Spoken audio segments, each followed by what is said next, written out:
Hello, moms and dads, and a warm welcome to this episode of Today's Parent. I'm your host, Christine Casina.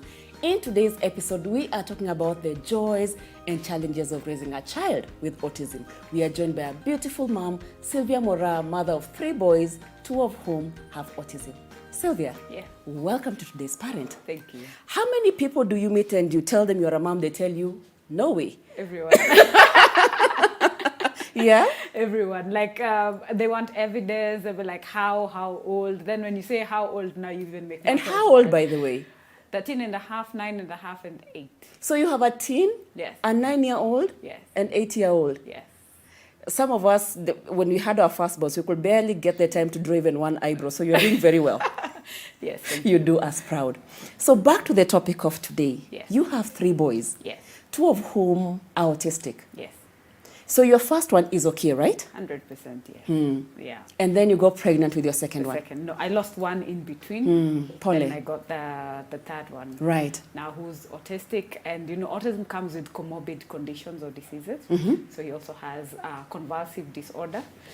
There are those who call it epilepsy. That I have refused. It's the hardest thing for me to ever say, like my child has epilepsy. But yeah, it's a convulsive disorder. Right. Under control.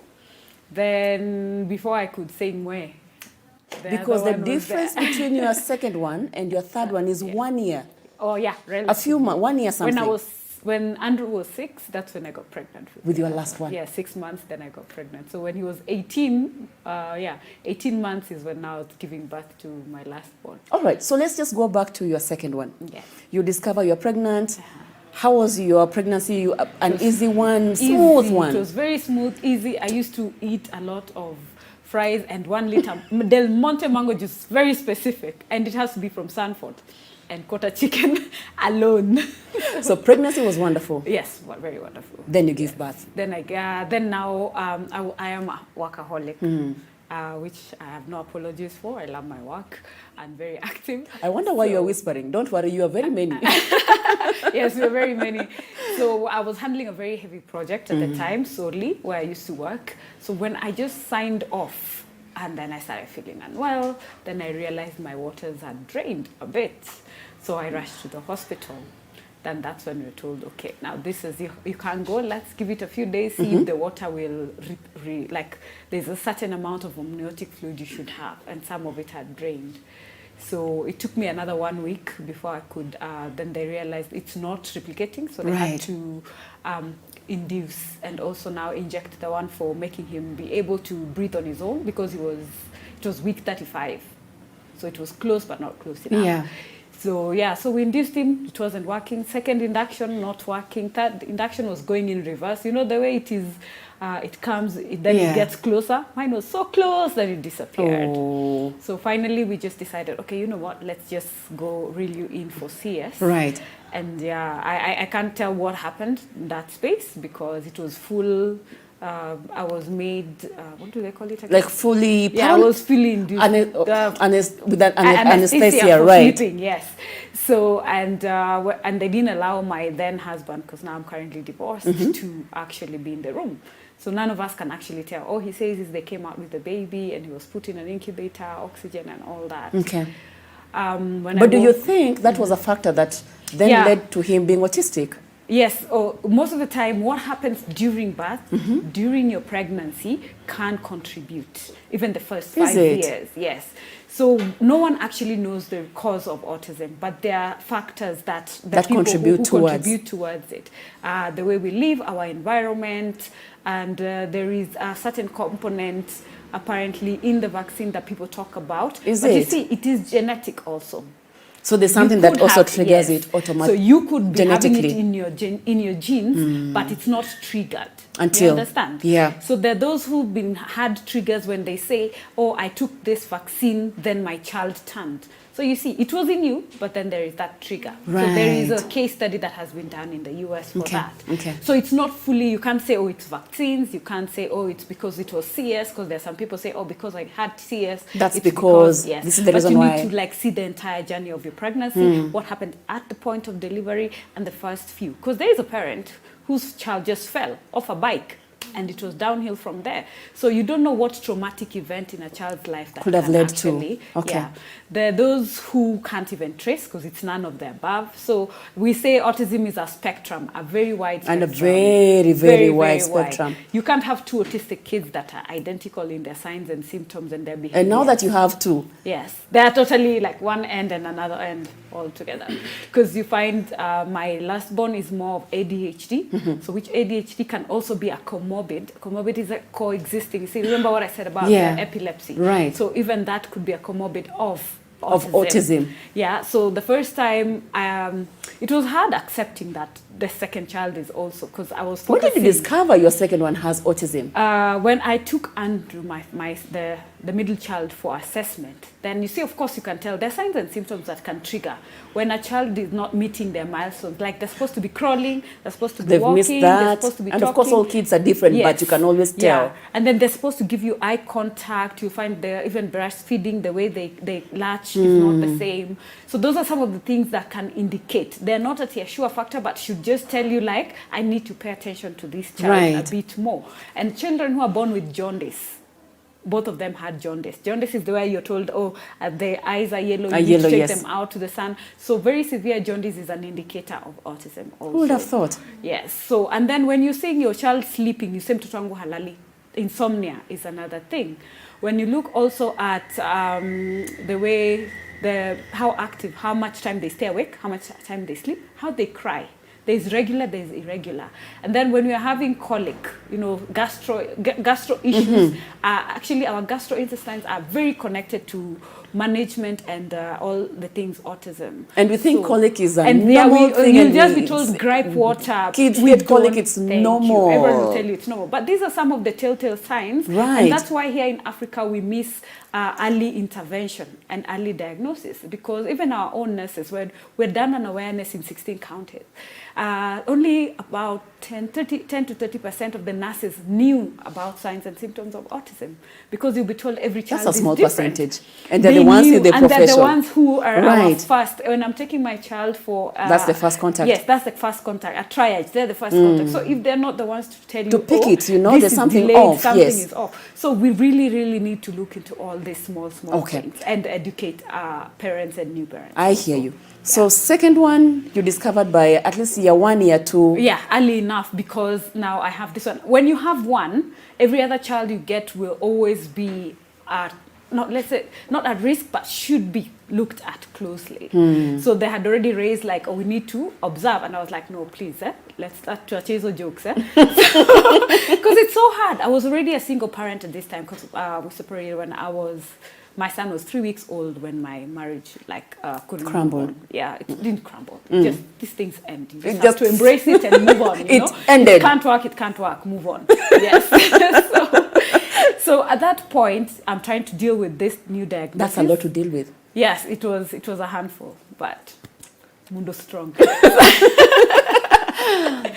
So yeah, you just in life, you get to points where only you can get you out of it. You have a choice. You stay there, you move forward, or you just stay there, get depressed. Yeah. It's good to go through the depression. Not that I didn't, I'm human. I went through it, but I had to pick myself up. I had 3 kids.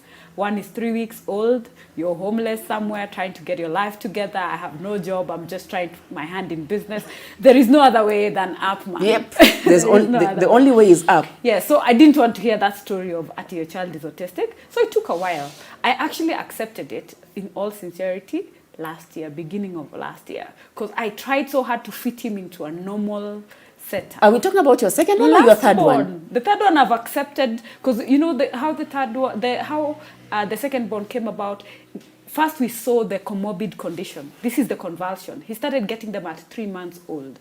So he was already, yes. So he's been on medication since he's been 3 months, because we control it. Every time a child gets convulsions, his brain cells die. So the very first time we had it, he had started crawling. He had tried to say ma. Zero. He regressed a major one.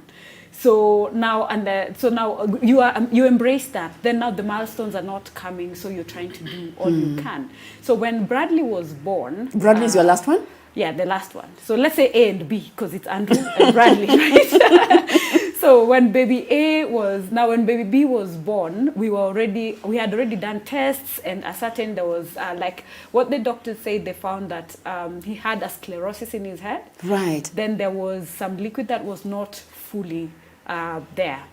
So thank God, like 1 year later, it was improving, and after a while, the sclerosis is no longer there. But you see, the convulsions still come. So he has to take medicine every day. You have to adjust the medication according to the weight and environment. It's like I change a nanny, he gets convulsions. I change a school, he gets, as in every day, a new challenge. Sylvia, comes. Yes. Speaking of which, yes. Everything that you've gone through, yes. raising 2 kids plus 1, yeah. but 2 of which have autism. Yes. What kind of challenges you as a mom did you face? Apart from the expenses, yes, and of course the depression you mentioned as well. There's the depression. There's no one understands you. There's when you go out in public, everyone is giving you that eye of get a grip of your children. While it's not. People don't understand because you can't see autism on the face. Autism is not. It doesn't have a brand. It doesn't have a look.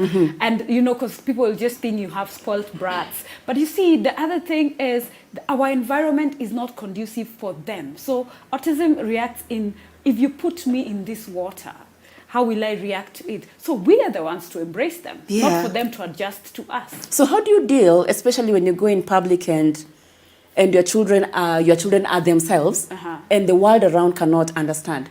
But how do you deal? I've learned to block all of y'all. Like seriously, it's my world. Like whatever you want to think. Stare if you want. Yes. Like and there are people who like. With the awareness we've raised, you find, like, I'll give you an example of on Sunday, we went for an event. Of course, in my position, so I've been invited to make an appearance. You get there, then they start whispering. Because first, I've already had a talk with them. We're going here. I need you to be like, because they hear. Most people assume autistic people just because they can't talk. Yeah. They hear and so they A and B, you whispered in their ears. Yes, I just like, please, guys, I need today, like today, just today. Just give me an hour. We'll be out. Hey, Andrew was fine for a while because he can be calm, but when he's done, he's done.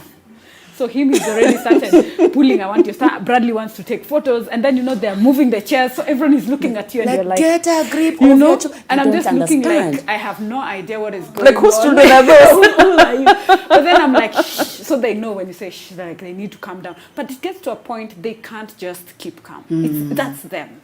And then, like Andrew is claustrophobic. There's all these people. I've changed his environment. So he wants a lot of space. And routine. We're supposed to be in church. This is not church.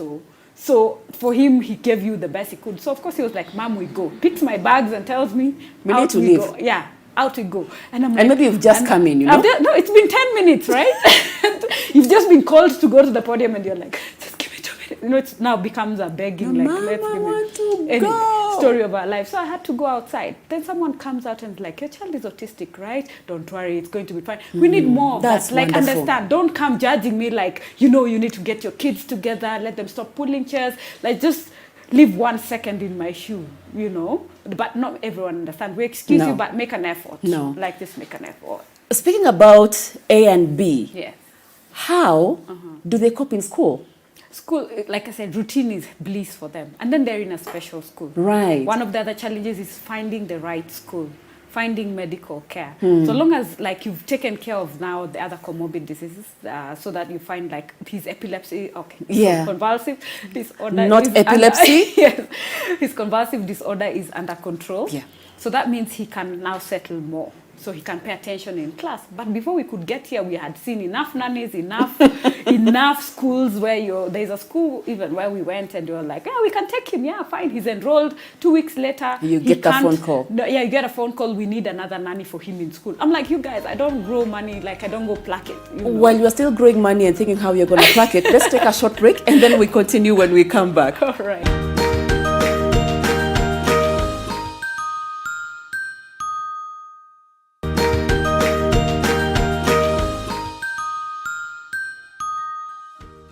Welcome back to today's episode of Today's Parent, where we are hosting Sylvia Mora. We are talking about the joys and challenges of having a child with autism. We haven't even reached the joys yet, but I know you're going to share. We have Ali. Yes. Ali has sent us a question on our 22999 number, and she's just asking, how was it employing house girls? Was it easy? Was it hard? Is there something that stands out when it comes to just getting helps and getting help? Okay, let me laugh first. Because first, I can't tell you how many, because I lost count at some point. Wow. Because when you go looking for nanny, there is the referrals you get, then there's the bureau. So been through hell and high waters. So let me give you an example. This time, when I tried a bureau, and I'm like, I need one who's like this, understand my kids, our medication, it's key. We have to have medicine. I always oriented. I'm always open. Right. And I tell you, they can't talk. They understand only English and blah, blah. You need to learn their language because they have their own way of communicating. So like, of course, they say yes, yes, yes. So there is this one, first of all, who got there. Then at the end of day one, she comes and tells me, you didn't tell me your kids are like this. What do you mean like this? So I'm like, wait, what do you mean like this? Like you're branding my kids. Let's never brand children because even you'll give birth, yeah? So don't say like this, like how I already oriented you. I told you they are special. They have all these things. So that was out nature, but we don't discuss, eh? Then this other one comes, she says the way she's good, she's perfect, she's trained, she loves children. You know, she loves kids, she has handled, she's actually had special children. I'm like, fine, God sent. Watch how she figures. I tell you, my kids, you know, because of the medication they take, the appetite can be either very high or low. Very low. So my kid was healthy, like proper healthy. They start losing weight. Later, I realized I became the shopping center. Wow. Yes. In what way? You don't take advantage of my kids because they can't talk, they can't report, for you to do some things. Because most of autistic kids, most of the times are non-verbal. They hear, they can say the 1-2 words, and some can't talk at all. And nannies take advantage of that to mistreat them. Yeah. We've had rape cases because of that. So, but I could see. So she used to, and when I come home, my kids are eating my food. That never used to happen. I'm like, Connie, these kids haven't eaten. So that told you something? Yeah, so that told me something is wrong. Sylvia, yes. As vibrant as you are, yes, I wonder if you ever have a sad day. I do. Which brings me to the point.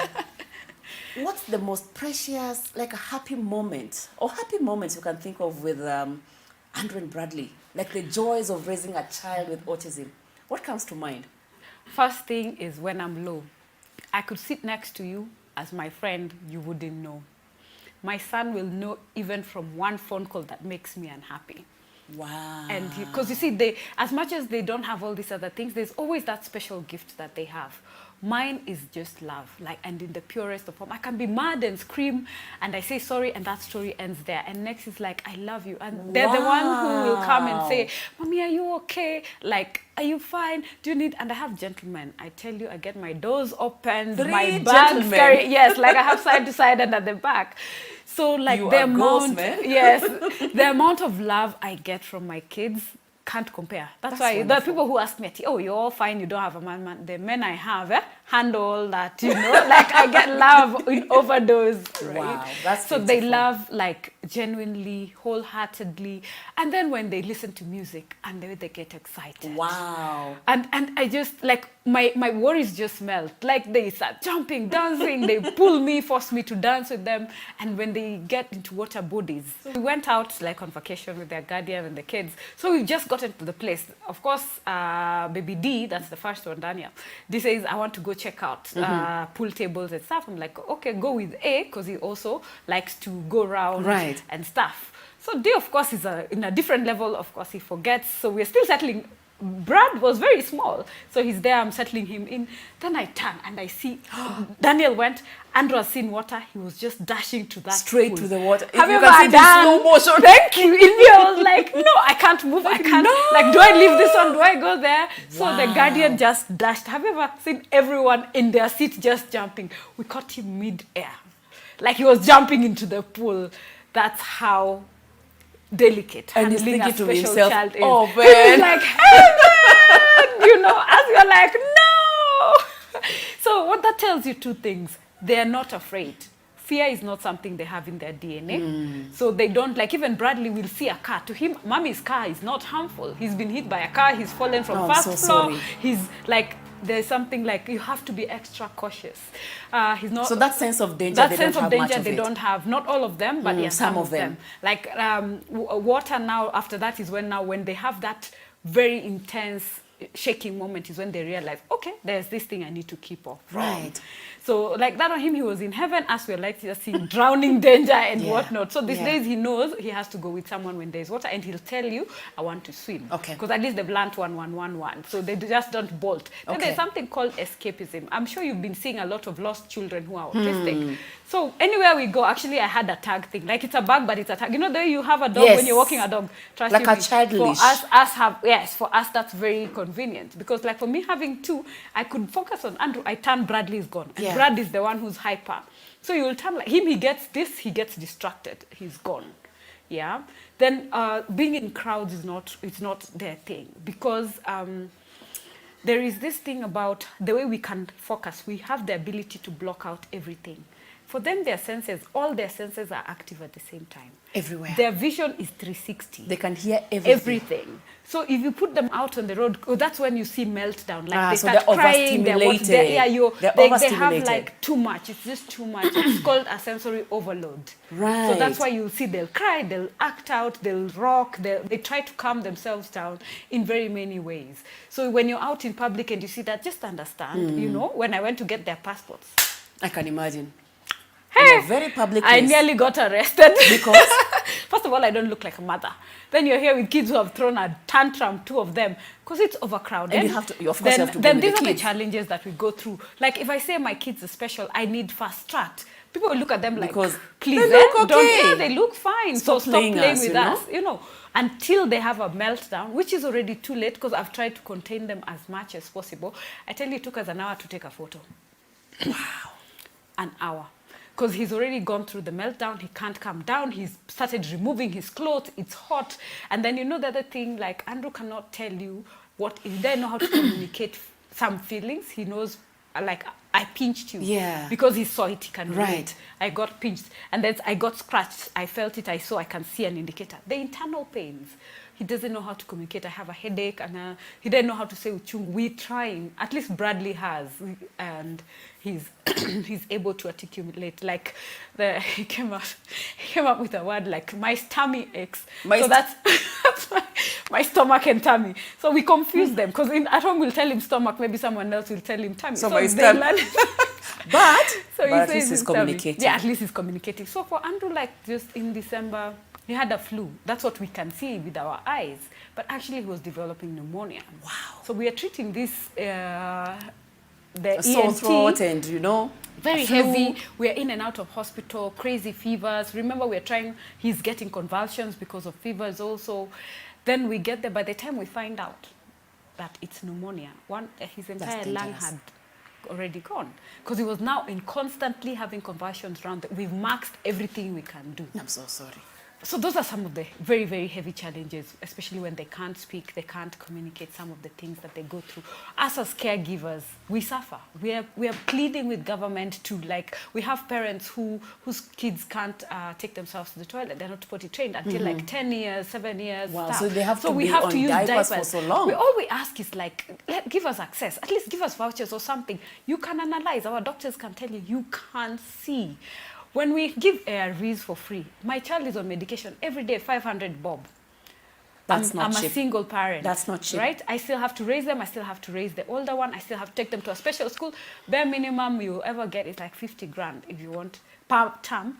That you have not done therapy. We do therapy, occupational therapy for fine motor skills. We do speech therapy. And warn to you if you still have other like physio and other things. You understand? Yeah, very brave. So look at all these costs to one parent. And remember, 80% of the times, not very many men will sit by our sides through all this because it becomes your problem. Ni mtoto wako, remember? African style. Sylvia, Yes. speaking of which, out of all this, something passionate was born out of your situation. Yes. Tell us before we lose, you just lose out of, we run out of time, Yes. about Andy Speaks. Yes. Which has just hit me today that Andy Speaks is from Andrew's name. Yes. Yeah? So for a parent who's watching, possibly they would want to plug into Andy Speak. If you can tell us more about it and how they can plug in. So one thing I always say, if you go through a journey, make it easier for the next person. There is one parent who maybe will have a special child who's not born yet. Make their way easier. God gives you a burden for a reason. So I learned how to turn my pain into something that's Yeah. manageable Yeah. and a better situation for everyone else. I went through the journey. You don't have to go through the same No. pain. So that's what, and I think of what Andrew went through and how many other children, mashinani everywhere across the world, who are Can going you through the imagine? same. They can't speak, they can't walk. At least someone whose legs are not there can tell you, I need wheelchairs or do this. For our children, the things we go through as caregivers, as the kids And the children themselves. because they have a lot of self-esteem issues from the stigma they go through in schools and everything else. So we decided to be the voice of these children, the voice of the caregivers, and I formed my non-for-profit organization called Right. Andy Speaks for Special Needs Persons, because even right now we attend meetings for disability and even in that space for disabilities, our children and disabilities, neurodevelopmental disabilities are not being recognized. So we want to amplify that voice. We want policies to be changed. We want us to be in that cashback that is being given by the National Council, in that tax rebate, in that Yeah. employment of 5%. Our kids are not useless. They can do something. They're the best people. You tell them this glass is made like this, they will not move from that. They're that articulate. Just give them routine, they will stick to it. Awesome. But we focus so much on what they cannot do that we forget what they their can do. ability, right? So I want us to be the voice, and I say, let's embrace difference. Let's embrace them. Bring them out. Let all the parents who have their children, let's come out and say, this is the numbers. The numbers are many. That's in wonderful. children, 1 to 20. Globally, we have 1 to 59 persons. We have people being diagnosed now With who autism right as now. 30, as 40, and stuff like that. So it is something that's there, and it is big. So let us just embrace them. Don't be judgmental. Just try and understand. And if you can see and that parent is not aware, be the voice. That is now the campaign we're having. We're going to be having a ride for autism. April is Autism Awareness Month. And we want everyone who gets to hear about autism, be the voice, be the eye on the ground, be the person who tags that other parent and let them know. You should have your child checked because Well there put. is A, B, C, D. Well put. Yeah, we have all the info. We've tried to make the journey of caregivers by training on occupational therapy. There are those who can't afford. So if you go onto our YouTube channel and see the interviews we've had with specialists, if you're doubting, you can watch that on Yeah. Andy Speaks on YouTube and see where your child falls. Learn how to do OT for yourself. Maybe you can take them for one session, try and do it at home. Okay. So for anything we can make easier for another parent, we're here for you. Well done. Yes. And you're so brave. We are so happy to have had you today. Thank and you. for a parent who's watching with a child with autism, Oh, yes. you have been an inspiration. I Thank you I so am much. glad. Yes. One final thing. If they Yeah. want to connect with Andy Speaks, how do they do that? We have our Facebook page. We have our website. So Facebook, Andy Speaks? Andy Speaks, yes, for special needs persons, SNP. If you go to our website, it's the same, www.andyspeakforspecialneedspersons.org. If you do support at, that is going to get to us directly. Social media, we have Twitter, that is Andy Speaks 4. On Instagram, Andy Speaks. So we are everywhere and ready to serve. We pick our phone calls, we respond. I respond to everyone. Even if you go to my own handles and tell me, trust you me, yeah, we have it. And for that parent who has a special needs child and you feel lost, we've come up with a portal, an info hub called Special Needs Info Hub. If you want to know how to get to the council, which body to help you, how to get to schools, how to get to which therapist, Wonderful. we are trying to make an info portal so that we can reach all those people Well done. who cannot get the information. Thank you very much, All Sylvia. right, thank you. And on that note, for you watching at home, I hope you've been inspired. If you know any child, any parent who has an autistic child and wants to plug in, please tell them about Andy Speaks. Tell them about the awesome Sylvia Mora. This has been awesome. I hope you've learned something. My name is Christine Casina, and this has been Today's Parent. And if you are looking for kids' furniture, make sure you come over to Little Cribs, the home of fun, exciting, durable, and affordable kids' furniture.